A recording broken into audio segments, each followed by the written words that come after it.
Hello beautiful people, welcome back to your YouTube channel, आपकी career का आधारशिला education villa.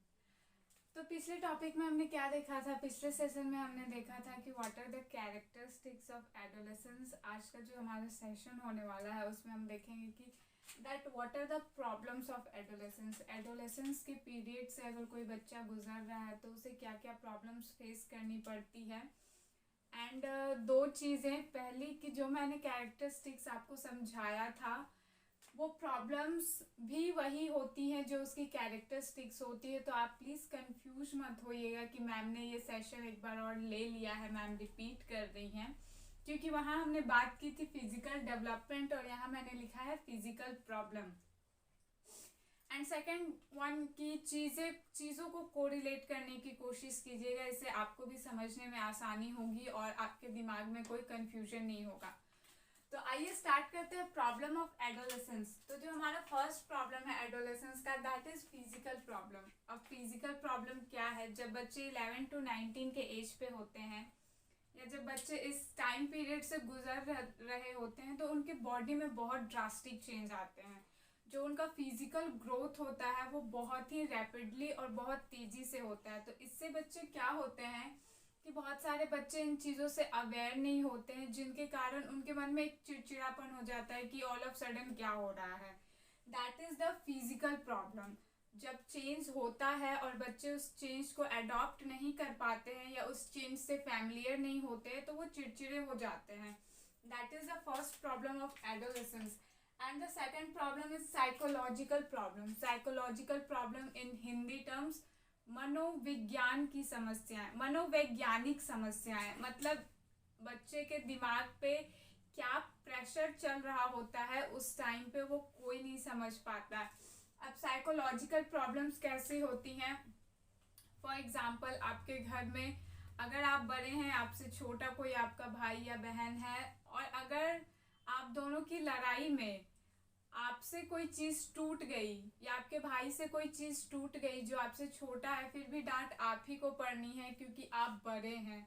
तो वो एक पीरियड ऐसा होता है कि जब बच्चे जब लड़ाई होती है और जब कुछ टूट जाता है छोटे भाई बहन से तो डांट बड़े वाले को पड़ जाती है, ये बोल के कि तुम बड़े हो गए हो। और अगर हम 11-12 के बच्चे जो हैं आपस में खड़े होकर कुछ डिस्कस कर रहे हैं, वहाँ पे अगर 6-7 का बच्चा जाएगा तो वो सीनियर्स ये बोल देते हैं हटो तुम तो बच्चे हो। तो बच्चों के दिमाग में एक प्रेशर बन जाता है कि क्या हम बड़े हैं या हम बच्चे हैं, खुद को हम कहाँ काउंट करें, where we are standing as an adult और as a child. So that is that is psychological problem which is in Hindi मनोवैज्ञानिक समस्याएं, कि बच्चे समझ नहीं पाते कि उन्हें लोग कभी बच्चा कह देते हैं, कभी बड़ा कह देते हैं, ये सुन के भी वो चिड़चिड़े हो जाते हैं। The third one is social problem. अब सोशल प्रॉब्लम कैसे अराइज होता है? तो सोशल प्रॉब्लम हमारा अराइज यूँ होता है कि मान लीजिए एक फील्ड है, वहाँ 20 बच्चे खेलने आ रहे हैं, लेकिन आपका बच्चा हेजिटेट कर रहा है लोगों से बात करने में, आपका बच्चा हेजिटेट कर रहा है दूसरों को फ्रेंड्स बनाने में, तो ही और she will be not socially adjustable.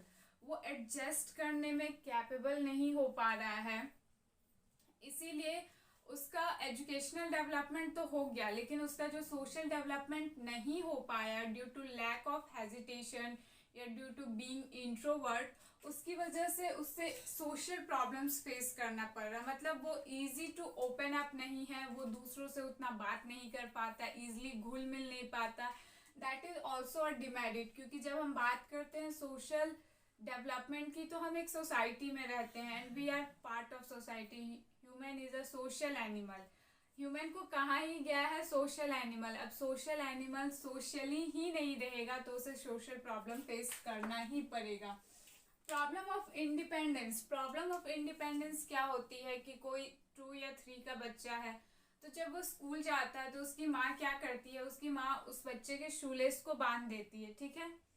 अब वो शूलेस अगर उस बच्चे का स्कूल में जाके वो शूलेस खोल देता है, वो बच्चा ट्राई तो करता है बांधने का लेकिन वो बार बार खुल जाता है, तो बच्चा हार के क्या करता है, बच्चा हार के उस शूलेस को अपनी शूज में घुसा लेता है कि मैंने एक गांठ मार दी, दूसरा वाला मैंने इसमें शूज में घुसा लिया ताकि वो खुले नहीं।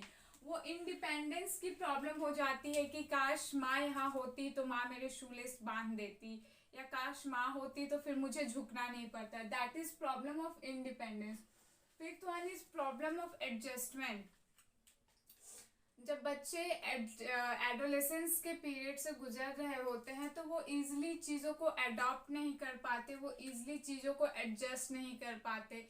ये बहुत ही ड्रास्टिक पीरियड होता है। यहाँ देखने को क्या मिलता है कि जो बच्चा बचपन से एक्सट्रोवर्ट है वो एडोलेसेंस का उसके माइंड पे इतना प्रेशर पड़ जाता है, या वो पीरियड इतना प्रेशरफुल होता है कि वो बच्चा एकदम से इंट्रोवर्ट हो जाता है। मैंने बहुत से बच्चों को देखा है जो बचपन में बहुत बोलते थे और 8-9 की एज में आते आते वो एकदम शांत हो गए।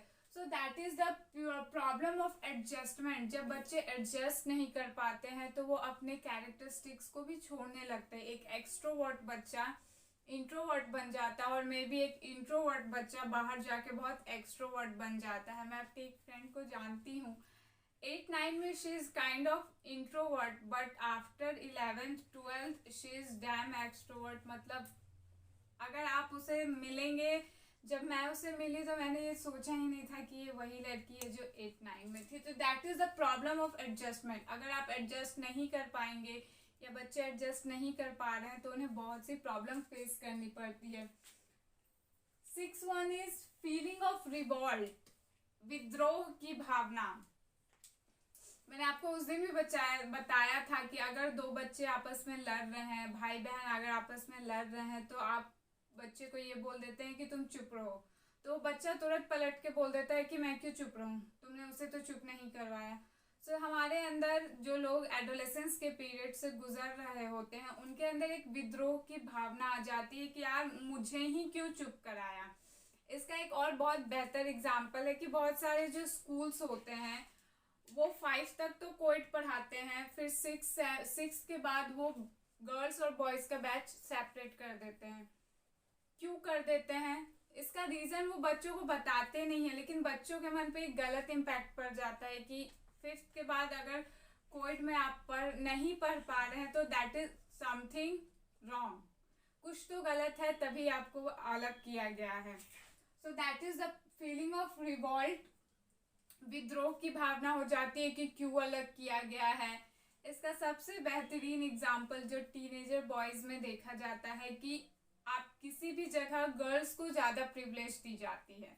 चाहे एग्जाम सेंटर हो तो क्या होता है कि पहले गर्ल्स को घुसाया जाता है, उसके बाद बॉयज़ को घुसाया जाता है। तो बॉयज़ एकदम चिड़चिड़े हो जाते हैं कि क्यों आखिर गर्ल्स को इतनी इम्पोर्टेंस क्यों दी जा रही है, और इस चिड़चिड़ाहट में वो विद्रोह की भावना को अपने मन में बैठा लेते कि यार क्यों इनको इतनी इम्पोर्टेंस दी जाती है, हमें क्यों नहीं मिलती। सो that is feeling of revolt. And last one is problem of self support. Self support का भी बहुत प्रॉब्लम होता है बच्चों में। फॉर एग्जाम्पल 2 इयर्स कोरोना काल में चले गए तो बच्चों की क्लासेस जो थी वो ऑनलाइन हो गई, ठीक है।